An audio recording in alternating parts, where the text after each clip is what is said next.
আচ্ছা, এবার আমরা দেখব হচ্ছে নেক্সট এক্সাম্পলটা। তো নেক্সট এক্সাম্পলটা আমাদের কি দেখো,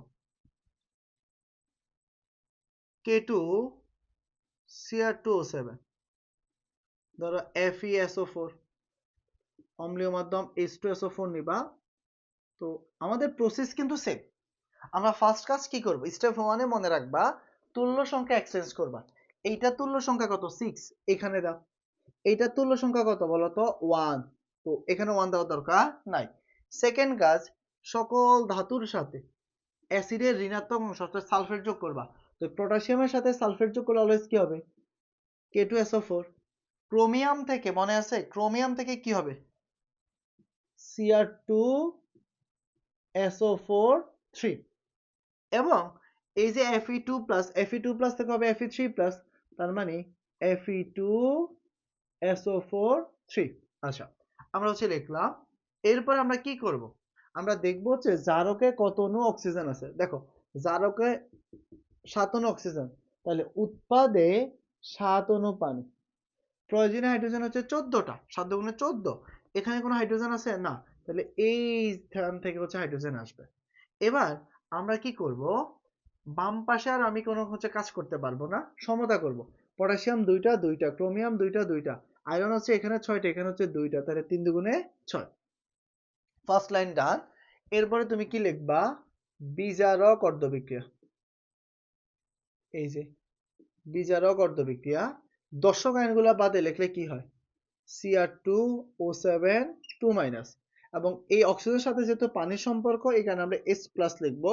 তোমরা জানো Cr2O7 তোমার হচ্ছে 2-, সে কয়টি ইলেকট্রন গ্রহণ করে, সে 6টি ইলেকট্রন গ্রহণ করে, কি উৎপন্ন করে, 2Cr3+, কারণ আমরা বলছি এই আয়নটা থাকলে সে অলওয়েজ 2Cr3+ আয়ন উৎপন্ন করবে। এবং 7 অণু অক্সিজেন, তার মানে 7 মোল পানি, প্রয়োজনীয় হাইড্রোজেন কত, 7 গুণে 14, এইটার সামনে 14 দাও। এই তো বিজারক অর্ধবিক্রিয়া শেষ। এরপরে তুমি কি লিখবা, জারক অর্ধবিক্রিয়া। তো এই জায়গায় আমি যদি তোমাকে বলি, এই যে Fe2+, সে তো অলওয়েজ একটি ইলেকট্রন ত্যাগ করে উৎপন্ন করবে কি, Fe3+। তো আমার তো সমতা হয় না, কারণ 6টা হচ্ছে গ্রহণ করছে, 6টা ত্যাগ করতে হবে, 6 6 6। এরপরে আমরা কি করব, আয়নিক সমীকরণ লিখব। তো আয়নিক সমীকরণটা কি হবে, যেহেতু আমার সমতা শেষ, Cr2O7 2- প্লাস 14 অণু H+ প্লাস 6 Fe2+ 2Cr3+, 7 অণু পানি 6 Fe3+। এরপরে কি লিখবা, প্রয়োজনীয় দর্শক আয়ন অ্যাড করে, মানে যুক্ত করে, আয়ন যুক্ত করে। আচ্ছা, তো একটু যদি মনোযোগ দাও, সবগুলা যদি আমরা দর্শক আয়ন হচ্ছে যুক্ত করি, নরমালি আমার কি হবে, দেখো এইখানে আমার এই লাইনটা আমরা লিখবো। এখন এই জায়গায় এই লাইনটা লেখার ক্ষেত্রে কোনো এক্সচেঞ্জ করার দরকার নাই, কজ হচ্ছে এখানে আমার কোনো ভগ্নাংশ না, অর্থাৎ শুরুতে যা দিয়ে শুরু করছি শেষে তারে দিয়ে শেষ করব। যেহেতু আমার কোনো ভগ্নাংশ নাই, তার মানে আমি এখানে কোনো কিছু গুণ করার দরকার নাই, অ্যাড করার দরকার নাই, শুরু লাইনটা আবার লিখে দিব। এবং তুমি এইটুকুর জন্য মূলত মার্কগুলা পেয়ে যাবে 3 মার্ক, একদম ইজিয়ার একটা ব্যাপার। তো আমি আশা করি হচ্ছে তোমরা সবাই বুঝতে পারছো। নেক্সট এক্সাম্পলটা যদি একটু দেখো,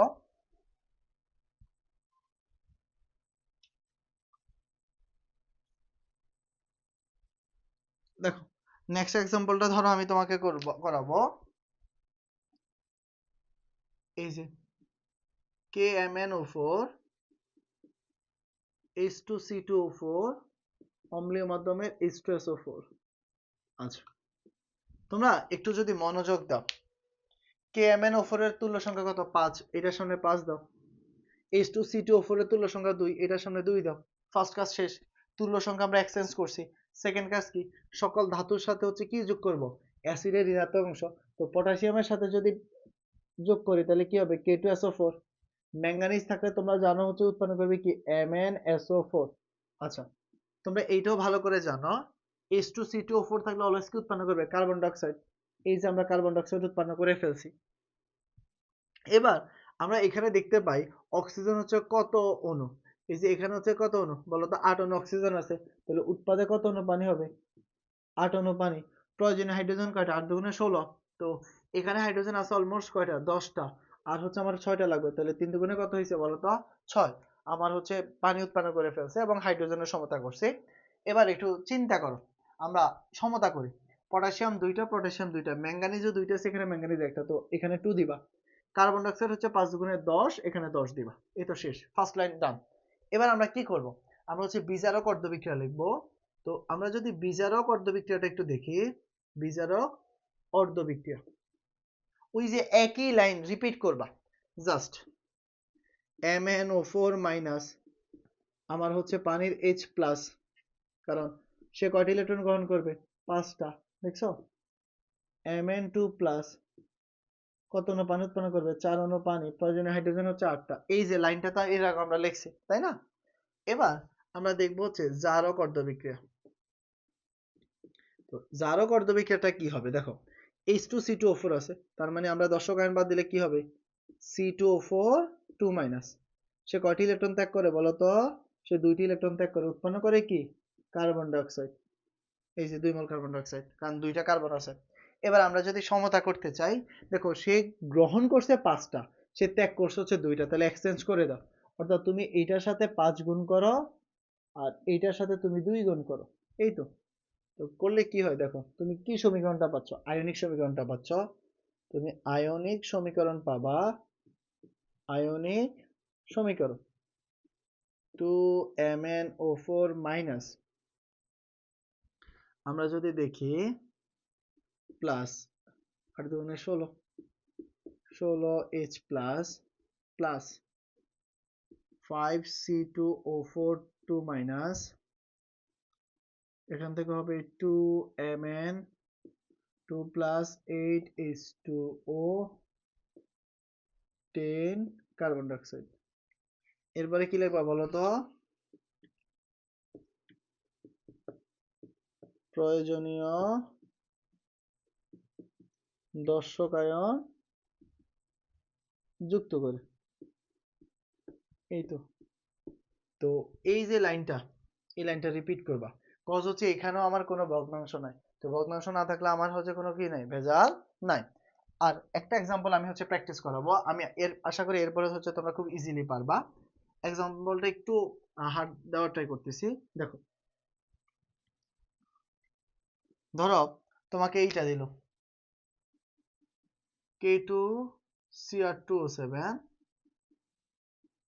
H2O2 পারক্সাইড, আর অম্লের মাধ্যমে করবে H2SO4।